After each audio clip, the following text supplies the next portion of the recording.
Hey YouTube, welcome to another Valkyrie Connect video, and in this video we'll be going over the mechanics, gear choices, and team building for the Connect Battle Fenrir. Fenrir specific tokens allows you to purchase the item Vigrid. Vigrid deals water physical attack damage and freezes for one turn to the nearest enemy. Keep in mind that the only stat that it provides is attack, but the scaling is really good and you should strive to 5-star this item.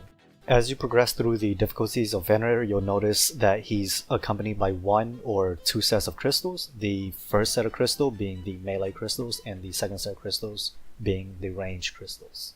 Keep in mind that both sets of crystals are very weak to earth, and you should plan your team accordingly when trying to crystal crush, either using neutral damage or earth damaging units. The first set of crystals, the melee crystals, deals a water magic attack damage while applying a magic attack down debuff to 2 random enemies, as well as freezing them for one turn. Keep in mind that the freeze only applies to Izers, humans, Therians, and Jotun. The range set deals physical water damage to the front hero while applying a defense debuff for 2 turns to that hero, as well as applying a freeze if they're of the Izer, human, Therian, or Jotun race. Fenrir, like other Connect bosses, have an activated auto ability. His activated ability deals physical water damage while applying freeze for 2 turns to the nearest party row. Keep in mind that the freeze only applies to Izers, humans, Therians, and Jotun. His auto ability is a Connect wide ability which deals physical water damage to all units in the Connect battle while applying freeze for 1 turn to all heroes. Keep in mind that the freeze only applies to Izers, humans, Therians, and Jotun. Next up, we'll be moving on to some example gear items that you can use in the Connect battle. The top row we have our AoE items, second row single target, and bottom row are our sustainability pieces. From the top row, going from left to right, we have Latent Light Bow, Key to Asgard, Thiazi Fur Coat, Fenrir. Single target we have Burning Staff, Deforester, Volcanic Spear, Bulldozer. And the bottom row, which is our armor pieces, we have Heartstone, Bangle of Defense, Slayer Ring, and Tentacle Mail. If you look at Fenrir's resistance, you can see that most of the items are pretty self-explanatory on why they're chosen. The Fenrir can hit the crystals, the light bows and the Key to Asgard is for the damage. And the ones that kind of stand out a bit more would be Bulldozer and Slayer Ring. Bulldozer can hit the back targets without any type of elemental resistance since it deals neutral damage. And Slayer Ring isn't really for sustainability, it's more for an extra DPS. There's a bonus on the item when you're attacking a beast, as well as the DPS stats on it. And Tentacle Mail would be able to absorb the incoming water damage. Next up, we'll be going over some example units that you can use in the Connect. We'll start out with our tanks and healers, and then move on to the DPS.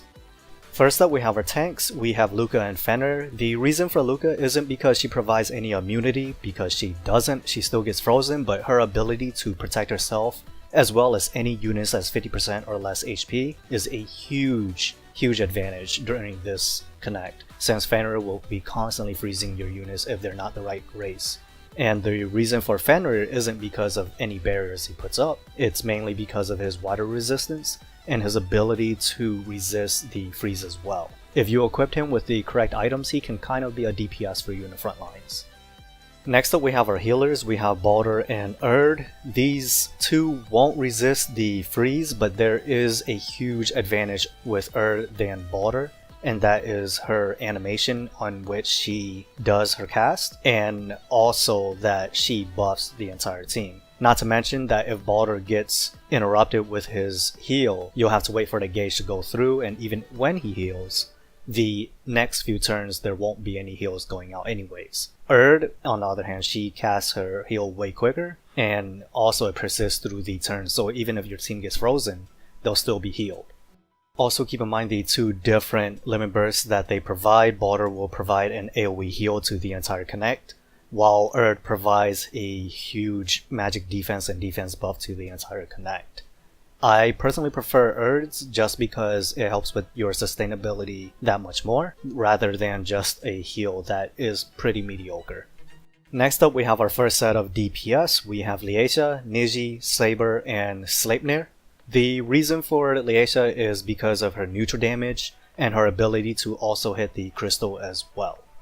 Though Niji has pretty low water damage, if you have her geared out as well as ARP correctly, it shouldn't be too much of an issue, at least from 6-star and below. The 7-star you may want to not use her as a tank. The other thing is that she can DPS if you use her as a frontline tank. Even though Fenrir has a moderate resistance to earth, some damage is better than no damage. Our next two units are pretty similar. They both have pretty average water resistance and both deal light damage, being one of Fenrir's weakest elements. When having these two on your team, I highly recommend you have a healer or some type of healing item on them. Sleipnir of course can't wear a wind helm or a straw hat, but if you have Baldur Erd or Spooky Dune on the team, you should be okay. One thing I also want to mention is that Saber's ability to AoE can help Crystal Crush as well as deal high damage to Fenrir himself, and her ability to equip a Slayer Ring is pretty huge. Next up we have our last set of DPS. We have Freya, Mirka, Ranko, and Wolfgang. Looking at all of these units, they have pretty good water resistance besides Wolfgang, but you can still make do if you have the correct gear on them. As mentioned before, one of Fenrir's weakest elements is light, making Freya a very good choice for this connect, and Mirka being able to deal earth damage to the nearest enemy, as well as applying Master to herself for 3 turns. What Master does is it procs all of her currently equipped items 100% for the next 3 turns. So if you have an item which allows her to hit the crystals or which single targets Fenrir for high damage, I highly recommend using her. Another thing that you want to keep in mind is that neutral damage can play a huge role in crystal crushing. That's why Ranko and Wolfgang are a great choice for that. They both deal neutral damage, and they both will hit at least a crystal or 2. Remember guys that these are just example items that you can use in the Connect. There are other items as well as units that you can choose from. Just make the best of your resources. Fenrir is really weak to fire and light, so keep that in mind while building your team as well as choosing your equipment slots. Another thing that you want to keep in mind would be the race. If you find yourself constantly being frozen, it's because you don't have the correct race, and that will in turn lower your DPS as well as your ability to survive. Though elemental choices are pretty important, don't discount neutral damage as well because they're great for crystal crushing. And with that guys, I hope that you found this video helpful. If you did, just please like the video, and if you want to see more content like this, please subscribe. If you aren't already involved in the Valkyrie Connect community, I'll provide a link to the Discord and Reddit below in the description.